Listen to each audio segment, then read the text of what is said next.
The Supreme Court today posed several pertinent questions to the state of Gujarat regarding the case against social activist Teesta Setalvad, who is under custody since June 25th over alleged fabrication of documents to file cases in relation to the 2002 Gujarat riots. A bench led by the Chief Justice of India, Lalit, at one point during the hearing even indicated that it will grant interim bail to Teesta Setalvad but ultimately adjourn the hearing to tomorrow at 2 p.m.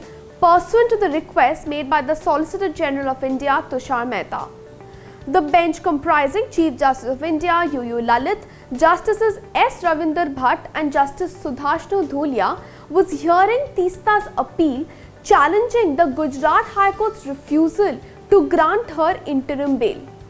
To provide a bit of context for all of you, Teesta was arrested on June 26 from Mumbai by the Gujarat Anti-Terrorism Squad a day after the Supreme Court dismissed the petition filed by Zakia Jafri challenging the Special Investigation Team's clean chit to high-ranking state functionaries and the then Gujarat Chief Minister Narendra Modi in the alleged larger conspiracy behind the Gujarat 2002 riots. While dismissing Zakia Jafri's petition, a bench led by Justice A.M. Khanwilkar had blamed the petitioners for keeping the pot boiling and showing the audacity to question the integrity of the Special Investigation Team, and had observed that all those involved in such abuse of process need to be in the dock and proceeded with in accordance with law. The very next day, the Gujarat Anti-Terrorism Squad arrested Teesta Setalvad, R.B. Srikumar and Sanjeev Bhatt, who is already serving imprisonment in another case, in the case for allegedly fabricating documents to frame high-ranking officials, including the then Gujarat Chief Minister Narendra Modi in the 2002 Gujarat riots cases. Now let us see what exactly transpired during the hearing today at the Supreme Court. The hearing today witnessed extensive interactions between CJI Lalit, Senior Advocate Kapil Sibal, who was appearing for Teesta, and Solicitor General Tushar Mehta, appearing for the Gujarat government.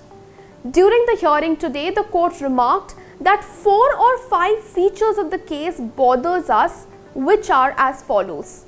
Number 1, Teesta has been under custody for over 2 months and that no charge sheet has been filed.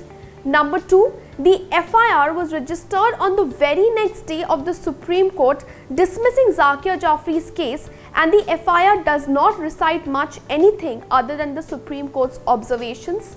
Number 3, the Gujarat High Court, while issuing notice on Teesta's bail plea on August 3rd, granted a long adjournment, making the notice returnable by 6 weeks. Number 4, the offences alleged are not serious like murder or bodily injury but pertain to the alleged forging of documents filed in court.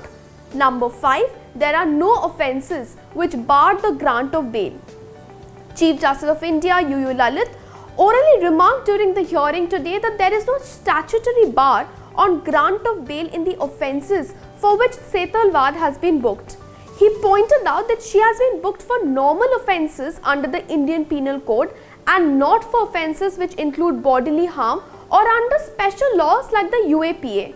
He also pointed out that in a case like this, there is nothing for the police to insist on custody over and above the normal police custody period, which has already been served in the present case. Pertinently, during the hearing, the bench made some strong remarks against the Gujarat High Court's order of adjournment, noting that the High Court had issued notice on Setalvad's plea on August 2nd but had posted the matter for further hearing after 6 weeks, that is on September 19th.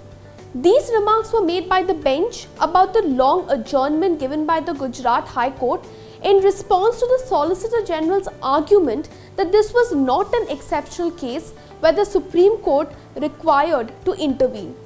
CJI Lalit asked if this is the standard practice in Gujarat High Court and further remarked, and I quote, "Give us a case where a lady has been involved in a case like this and High Court has made it returnable by 6 weeks."